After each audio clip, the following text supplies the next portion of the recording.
Bienvenue sur Bulle de Bonheur, le podcast pour prendre le temps d'être heureux. Nous sommes Raphaël et Alban, chercheuses inconditionnelles de Bulle de Bonheur.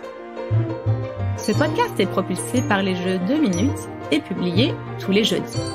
Aujourd'hui, nous vous partageons l'épisode numéro 58 « Je maîtrise l'art de décider ». Mais avant de commencer, merci pour tous vos encouragements.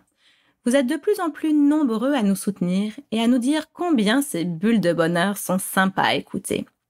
Courez sur notre page Instagram, bulle.debonheur, ou notre page Facebook, Jeux 2 minutes, Jeux avec un X, 2 en chiffres, minutes avec un S. Partez à la découverte de notre nouveauté, Un temps pour deux, une pause ludique et enrichissante pour tous les couples. Oh là là, mais qu'est-ce que ça me chicote! La vie est faite de petits et de grands choix. Les petites décisions que nous prenons au quotidien sont de l'ordre de « Je décide de manger santé le matin avec un smoothie plutôt qu'un bol de céréales », de marcher au lieu de prendre le bus pour me rendre au travail, de faire du sport 2 fois par semaine, d'écouter un podcast de qualité par jour, d'encourager mon enfant car il a bien fait à l'école. Mais il y a également les grandes décisions. Je décide de m'engager avec mon amoureux, d'avoir des enfants, de déménager, de changer de travail. Finalement, à bien y réfléchir, on doit décider tout le temps et selon le type de décision que l'on prend, cela peut avoir des conséquences énormes sur le cours de notre vie. Alors, il n'est pas toujours facile de prendre la bonne décision. Et là, ça me chicote. Comment prendre une bonne décision? Existe-t-il plusieurs façons de prendre des décisions? Comment savoir celle qui est la mieux adaptée à sa situation? Une fois encore, je me suis plongée dans le dictionnaire comme je le fais souvent pour aller clarifier un mot couramment utilisé. En fait, le verbe décider, c'est incroyable, mais il renvoie à plein d'actions. Ça peut être l'action de prendre parti, de faire quelque chose, d'entreprendre, de prendre une résolution, comme j'ai décidé d'aller courir 2 fois par semaine à compter de demain. Une action comme par exemple choisir entre des possibilités, des personnes, trancher un débat, une difficulté. Par exemple, j'ai décidé que cette année, les enfants iront chez leurs grands-parents et non en camp de vacances. Un autre type d'action, ça peut être prendre des décisions, de faire autorité, d'avoir le dernier mot. C'est moi qui décide ici. Ça peut être aussi l'action de porter un jugement définitif sur une personne ou sur un événement. Comme, de toute façon, elle a décidé que j'étais incapable de ranger correctement la maison. Et puis enfin, c'est l'action d'inciter, d'amener une personne à faire quelque chose. Je l'ai enfin décidé à accepter de se faire aider. Décider a donc des significations variables, mais quel que soit son sens, nous pouvons observer qu'une décision a toujours des conséquences puisqu'elle est une action qui produit un effet sur une personne ou sur un événement. Et puis décider, comme vous le savez tous, c'est choisir, et choisir, c'est aussi renoncer.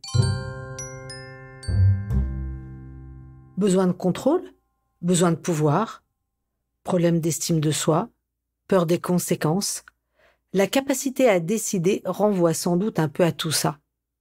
C'est pourquoi nous oscillons quelquefois entre l'envie de décider seul ou au contraire l'envie de ne pas décider du tout.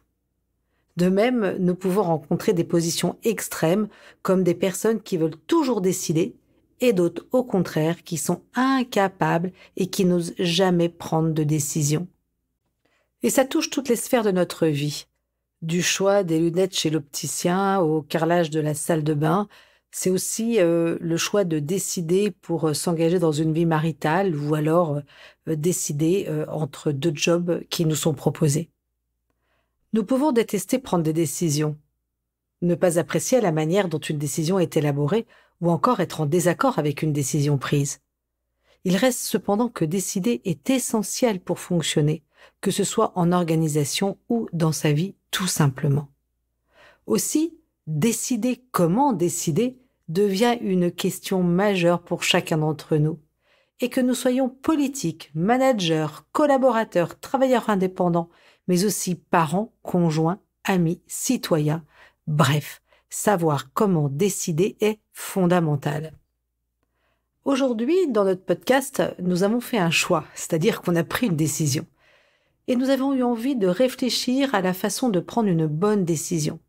Donc notre focus va se faire par conséquent sur les différentes manières de décider et non sur les raisons qui expliqueraient une boulimie de décision ou à l'inverse une carence de décision. Nous allons donc aborder la décision sous son angle pratique plutôt que sous son angle psychologique. Sans décision, rien n'est possible. Dans le domaine professionnel, mais également dans des domaines plus personnels, circule souvent l'idée selon laquelle une organisation efficace passe par la prise de décision d'une personne déterminée.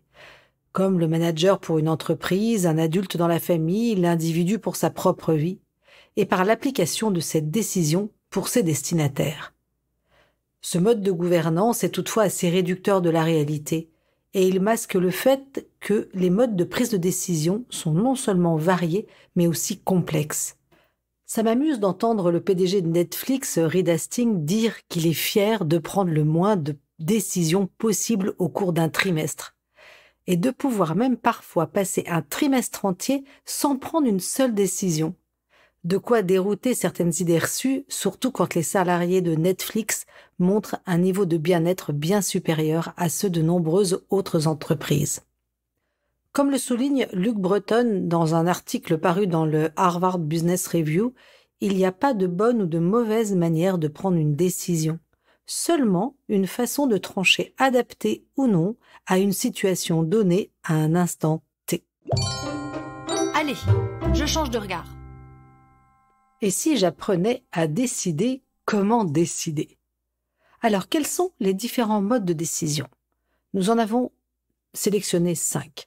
Le premier, c'est décider seul, c'est-à-dire agir sans demander l'avis de personne, et ça peut faire preuve quelquefois d'autoritarisme. L'avantage, c'est la rapidité, l'efficacité, l'affirmation de soi aussi. C'est, par exemple, comme un enfant qui est en danger en traversant la route, je l'attrape par le col, effectivement, je décide, ce geste autoritaire, mais il est là pour sa sécurité. L'inconvénient, je risque de passer à côté d'une information, aussi de ne pas répondre à la demande et aux besoins réels des personnes qui sont autour de moi. Et à terme, je peux risquer de devenir tyrannique, de démotiver mon entourage et de menacer l'implication et le bien-être de tous ceux qui sont autour de moi. Je peux de ce fait-là me retrouver isolée. C'est par exemple décider seul d'accepter un nouveau poste qui est intéressant pour ma carrière, mais qui par contre impose un déménagement pour tous ceux qui sont autour de moi, sans concerter mon conjoint. C'est aussi choisir une location pour les vacances sans en discuter avec ma famille. On l'a évoqué quand on a parlé dans la bulle de bonheur numéro 52 sur l'autorité bienveillante, que l'autoritarisme a des conséquences sur l'estime de soi de notre entourage, et il transmet le message que c'est par le pouvoir et la force que nous pouvons obtenir ce que nous voulons. Deuxième mode de prise de décision, c'est déléguer. Déléguer dans le sens de confier la prise de décision à une autre personne. Ça permet de gagner du temps et de se consacrer sur des décisions qui sont réellement essentielles. Comme nous l'avons vu dans la bulle de bonheur numéro 10, je gère mes priorités. Déléguer se réfère en effet au troisième cadran de la matrice d'Eisenhower, c'est-à-dire ce qui est urgent et pas important. Comme nous l'avions mentionné, ce troisième cadran est souvent le plus rempli de notre vie, ce qui montre bien que nous avons du mal à déléguer, ou, en tous les cas, du mal à déléguer les bonnes décisions. Il faut rappeler que le fait de déléguer renvoie à notre besoin de contrôle et donc à notre capacité à lâcher prise. On en a parlé dans la bulle de bonheur 21. Ce qui peut expliquer en partie notre difficulté à déléguer. Déléguer a l'avantage de renforcer la motivation, renforcer aussi l'estime de soi, tant en famille qu'au boulot. Le message que je distille à travers le fait de déléguer, c'est « je te fais confiance ». L'autre a davantage d'autonomie, c'est très important pour les enfants. Cependant, attention, quand je délègue, qu'est-ce que je dis derrière tout ça?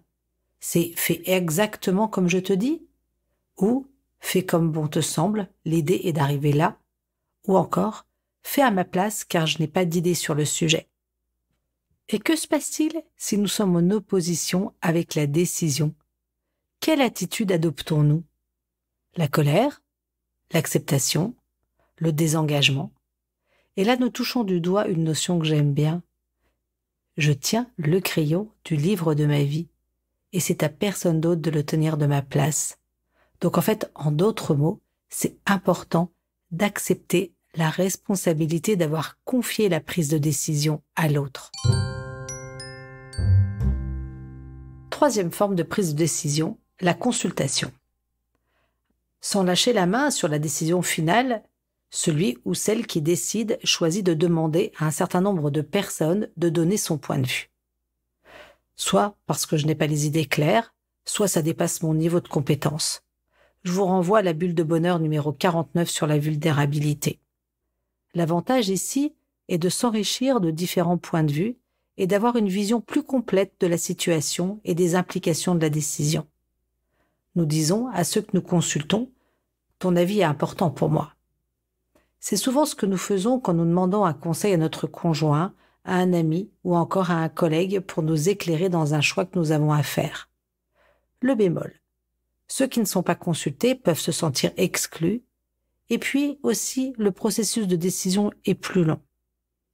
La consultation demande donc d'établir certaines règles, comme le respect, l'écoute, la transparence, notamment vis-à-vis de ceux qui ne sont pas consultés, le délai aussi, c'est-à-dire le temps imparti pour prendre cette décision.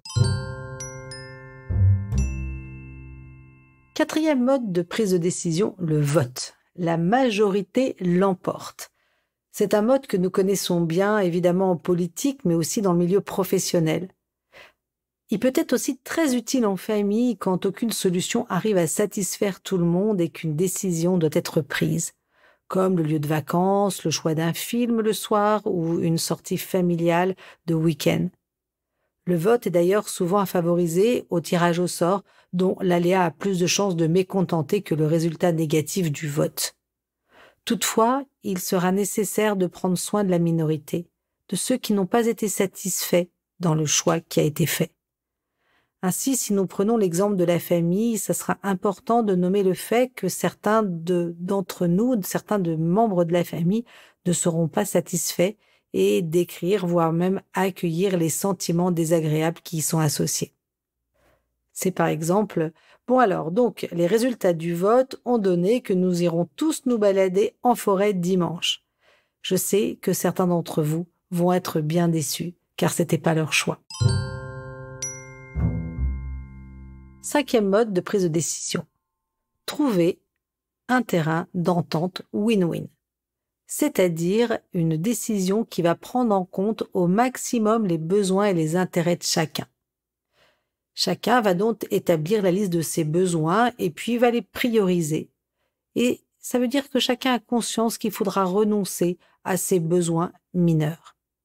Ce process va permettre de satisfaire l'ensemble des personnes. Il s'agit donc d'un mode de prise de décision plus long, cependant il est très respectueux de la singularité et de l'altérité. C'est un mode que nous retrouvons dans la médiation familiale par exemple, mais que l'on peut aussi retrouver dans le couple et dans la famille. Ce mode de décision qui prend soin de chacun et des besoins de chacun exige beaucoup d'écoute, d'attention, d'expression des besoins, donc on l'a vu dans les bulles de bonheur 21, du respect de la différence et aussi fait appel à beaucoup de créativité. Il est certain que plus le nombre de personnes est important, plus le win-win sera sans doute compliqué à mettre en place. Il existe bien entendu d'autres modes de décision que les 5 que nous venons de vous présenter. Cette liste pourrait même être sans fin car chacun est libre d'innover.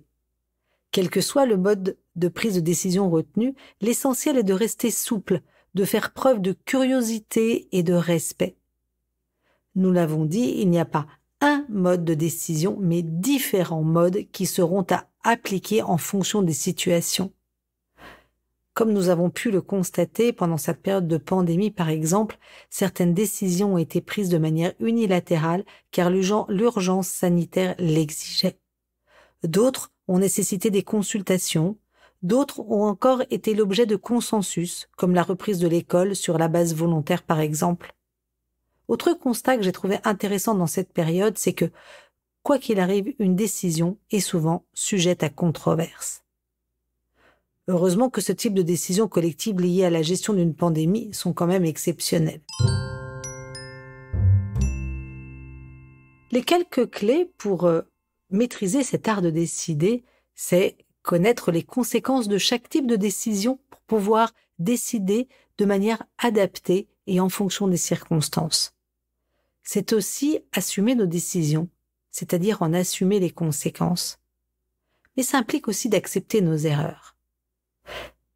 De prendre conscience aussi que lors de décisions collectives, il est difficile de satisfaire tout le monde, et l'importance de reconnaître le mérite de ceux qui nous ont aidés à décider. Et hop, je me lance. Si je résume, 1. Décider est essentiel pour fonctionner dans nos vies. 2. Il existe différents modes de décision. Décider seul, déléguer, décider après consultation, par vote, par consensus. Chaque mode a ses avantages et ses inconvénients et s'adapte à un type de situation. Et 3. Décider, c'est choisir. Choisir, c'est certes renoncer, mais c'est aussi expérimenter. Alors, osons expérimenter et assumons nos choix. À vous de jouer, chers auditeurs. 2 minutes pour réfléchir à un choix que vous devez faire. Selon votre situation, identifiez la manière de décider qui vous semble la plus juste pour vous et la mieux adaptée à votre contexte. Puis passez à l'action en osant expérimenter. Et pour terminer, la petite mousse de la semaine est de Robert Givre. J'étais au milieu de la forêt. Il y avait 2 chemins devant moi. J'ai pris celui qui était le moins emprunté, et là, ma vie a commencé. Avec Bulle de Bonheur, prenez le temps d'être heureux.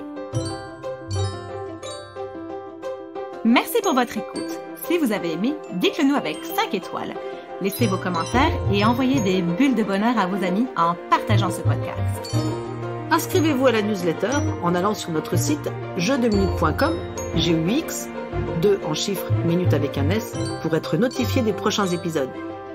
Bulle de Bonheur est propulsé par les jeux 2 minutes, 52 cartes pour prendre le temps d'être heureux.